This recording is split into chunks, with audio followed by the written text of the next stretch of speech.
Folks, it is that time of year again where you set New Year's resolutions. And frankly, most of you break them by the 15th. We're going to talk about why goals don't make you wealthy. Dion, this is a topic of yours that you're passionate about, so set it out for us. No, I appreciate it. Super excited to be here. There are some significant fireworks going on around me as the new year kicks in here in Thailand. Apparently, they celebrate that as much as they do Christmas here. Nice. So if I seem distracted, it's just gunfire going off around you. It's very similar when you're in an echoey Yeah. type of resort, So no, this is a good time to be talking about goals and how they don't make you wealthy or successful. And I mean, the simplest version for me is that most people set outcome goals instead of action goals. Yeah. And we don't have control of outcomes. We can only control actions. Now, action goals are most likely to lead to an outcome. The example being, I would like to buy 2 properties in 2026. I'd like to sell my primary in Kitsap County. I'd like to purchase another owner-occupied, probably house with an ADU, and I'd like to purchase a 4-plex that costs at least $1 million. If I set that goal, I can only either be disappointed by not hitting it or get desperate and buy bad deals to secure those goals. Instead of going, for 2 years, I have not actively searched for properties because I haven't been in buy mode. I have been in enjoy the world and travel mode. There's a different phase to investing. Well, 2026 is going to be, I'm going to buckle down for 60 to 90 days to relearn my market. It's a perishable skill. Market shift. I haven't been active in it. So the last thing I should do is go look for a week and make an offer. But 30 minutes every day for 60 to 90 days to learn my market, to understand what a good deal is, to make the action goal of I will look at deals for 30 minutes a day for at least 3 months is most likely going to get me to the outcome goal that most people stop at when they go, yeah, I want to buy 2 properties this year. No, it's something that Matt and I had to learn in sales, right? We always got quotas, sometimes monthly, sometimes quarterly, sometimes yearly, sometimes all 3. And that wasn't, you couldn't really stress about that number. All you could do is work on the activities. Mm-hmm. And as somebody who turned 3 ideas into $100 million, I can tell you I was extremely myopic on the activities. Mm-hmm. Because I knew if we were doing the right activities and then tweaking them as we went, we would get more pipeline and better conversions, faster sales cycles, and ultimately the number. And I think you're absolutely right. I think a lot of people set these goals that are just like buy 2 properties, save this or that. And it should be far more about activities. Matt, what do you think? Exactly right. It's all about taking action. If you look at really successful people, I think all of us were really successful in the real world, not our retiree world where we're plenty successful, just in a different way. But what are the things, the most important skill that anybody can learn that all of us had is everybody has their list of problems for the day. Everybody has their list of things that they have to handle for the day. The question is how deep do you go on that list? The idea is you must handle 3 things. Every day, handle 3 things.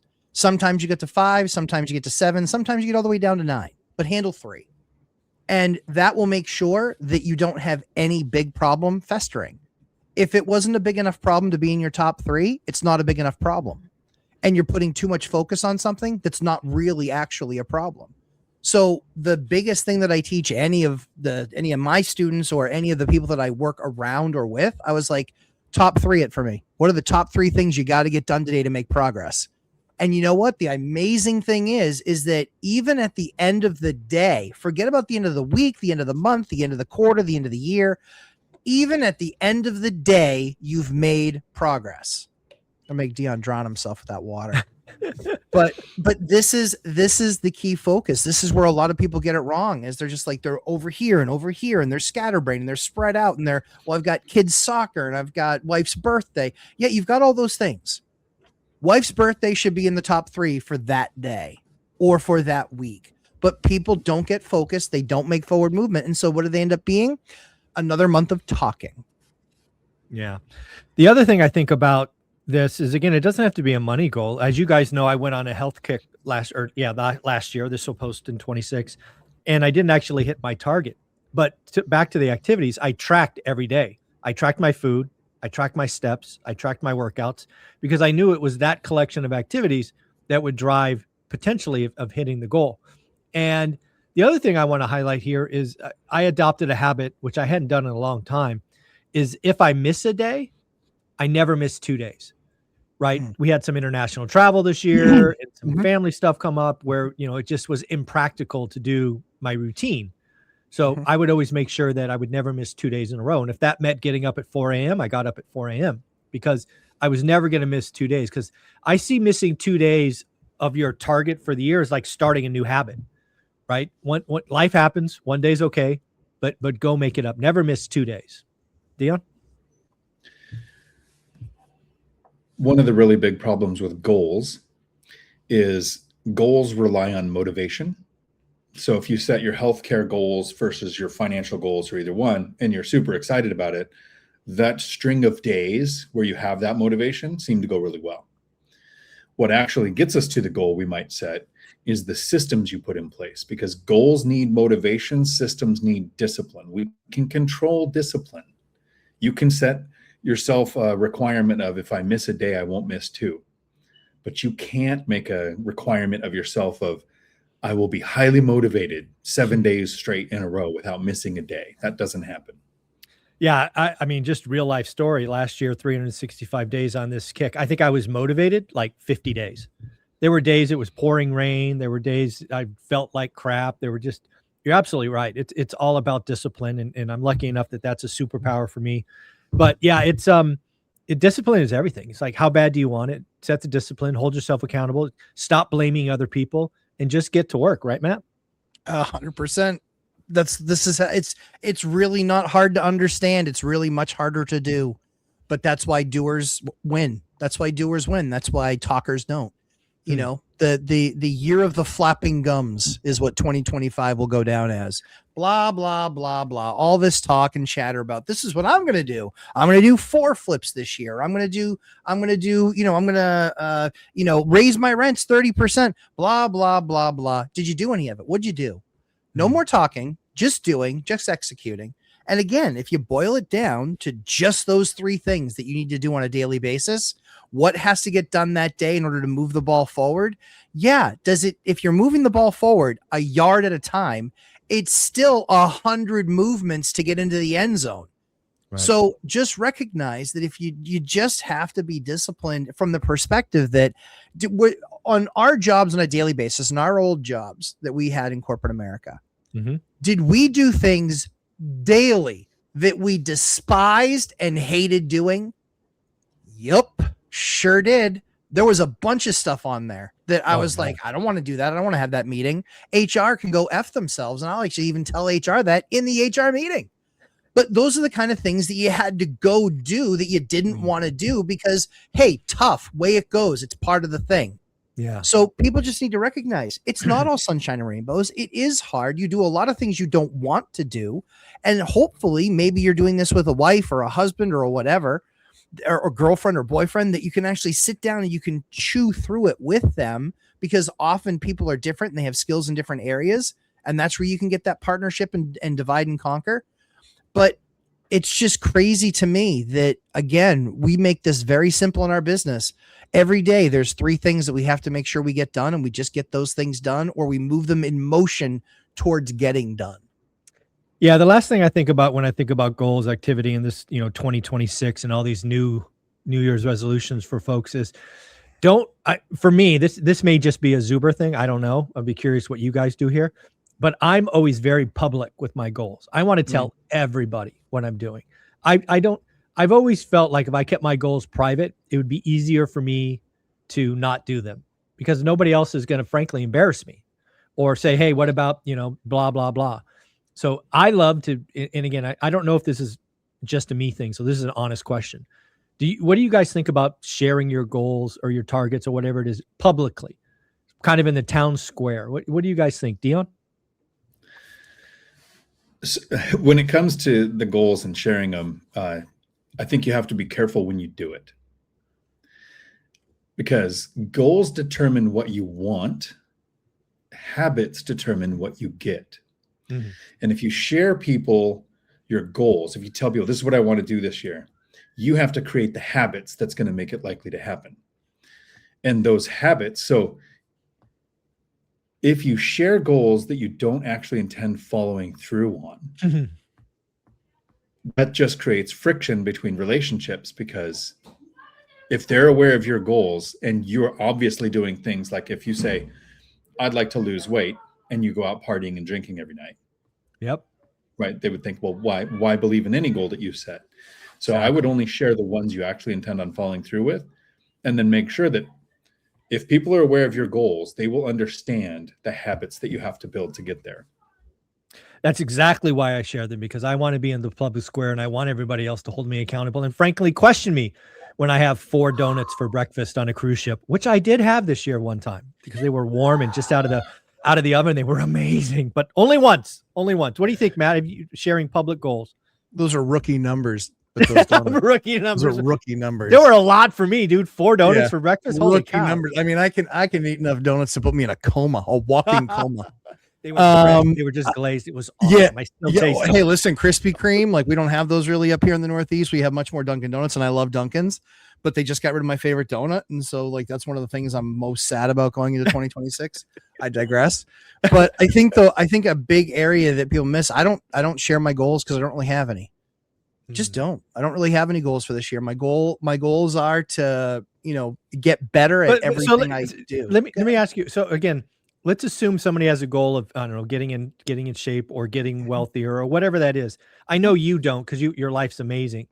But what do you think about them sharing publicly? Should people keep them private and just I keep think them silent? I think it's really personality type driven. Like Okay. you and I have different personality types, and so Sure. you share. I'm the opposite. I share nothing.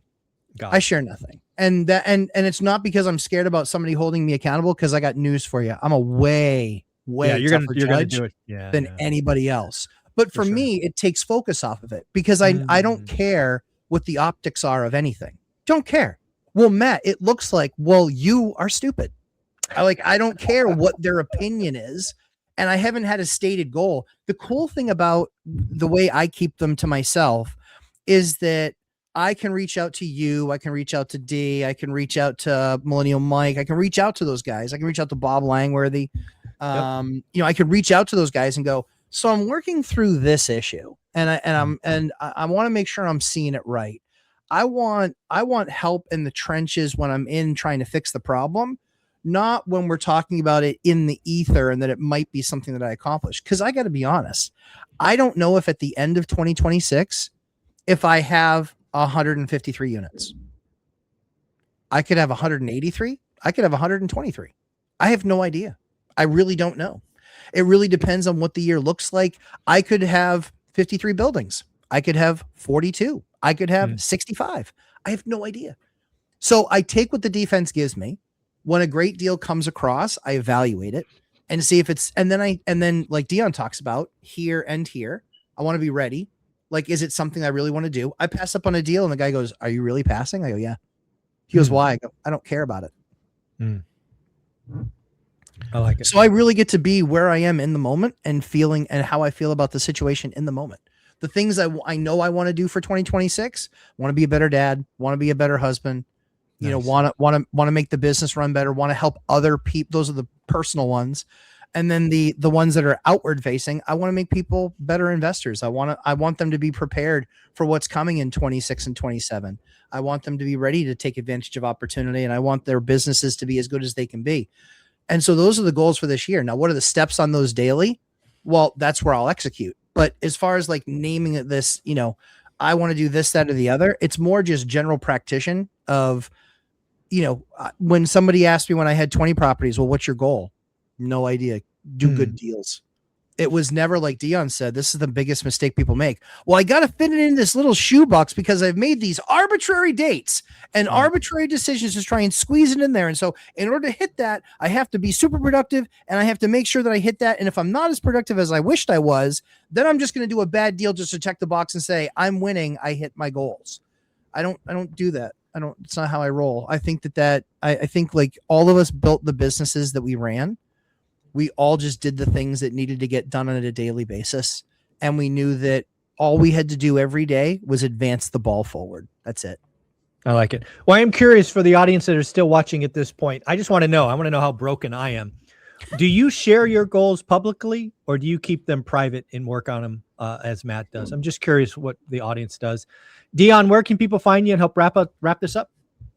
They can find me on YouTube, Dion Talk Financial Freedom, where I do a live stream every Tuesday at 4 p.m. Pacific when my internet holds up well enough to do it. I'm hoping it does tonight. When it comes to sharing your goals with people, I think the most important thing is, I forget if it's rule number 5 or rule number 7, but it's audit your network. Yes. 7, I think. If you share your goals, I want to invest, I want to own rentals, I want to be financially free, and you get a bunch of people saying that's gambling, that's risky, that's unethical to make money when other people are struggling, you need a new circle, because you can't change the people around you, but you can change the people around you. Amen. Love that. Matt, where can they find you? Thursday nights, 9 p.m. Eastern time. Dion was nice enough to take last week because it was Christmas. So it wasn't Christmas for him when he did the show. And so this week I'll be doing that and jumping back into it. And there to just answer people's questions. But I think that people need to, honestly, I just think people need to stop listening to everybody else. Get convicted, have conviction about your direction. Yeah. And forget about, I've done so much stuff in my life with no support. You know, like that's what winners do. They self-correct. They look at the situation. And again, I get it. I'm broken. I'm a nightmare with me. I get it. But that's one of the things that a lot of people just stop listening to a bunch of the other voices. It doesn't matter. It's what are you trying to accomplish, and what can you do on those 3 things to advance at the next step? Guys, we are the 3 amigos. Come back each and every week to help people. I appreciate you so much. Happy New Year. Take care. Thanks, Mike. Ciao.